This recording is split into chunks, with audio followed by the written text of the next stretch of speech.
play a very wide role with specific kids. Thank you. Um, can you describe your pretext? Meaning, how does your identity and upbringing shape how you lead in your role in Nathan L. High School and even your past roles? I mean, you can Yeah. speak on that. My identity has like everything to do with what I do. It seems like to me because I came here as a kid from East Africa. I know what it feels to go to a classroom and not understand anything. I know what it feels to have to learn a culture. As a kid, actually, my parents moved out a lot. I moved from Ethiopia to Eritrea. I've had to learn languages several times in my life, which caused me to learn how to adapt to things quickly. So, which really helps me in my job because I can relate with these kids. I can say to them, "I was there where you were, and I've, you know, I've done okay for myself. I know I've so you can too. You can do the same. You can even do better than me if you apply yourself more. Also, I understand the culture that these kids grow up in, and because my parents are East Africans, and I know how to switch codes between my parents and my friends and my classmates. I understand what it means to be African to my parents and what it means black to the world, Hmm. because the world sees me as a black man, not a different person. So knowing those things, and these are things that you can't really teach, but you help kids navigate through it. Because I remember when I was their age in high school, I had an identity crisis. I didn't know whether I was African, whether I was black. Just it's a big part of thing that we all deal with, and it's something that I see myself trying to help them every single day, because helping them being proud for being African, also helping them realize they are black and they can set their own identity.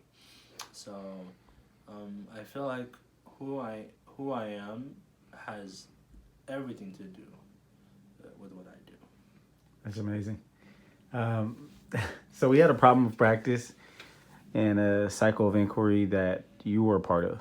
Our problem of practice was associated with our students receiving English learning services that were our highest referred students, lowest attending students, and highest students receiving discipline last year, based off of the work that your team has done in our school community and the consistent, coaching and growth that your team has done with Mr. Castro, Miss Andrews, yourself.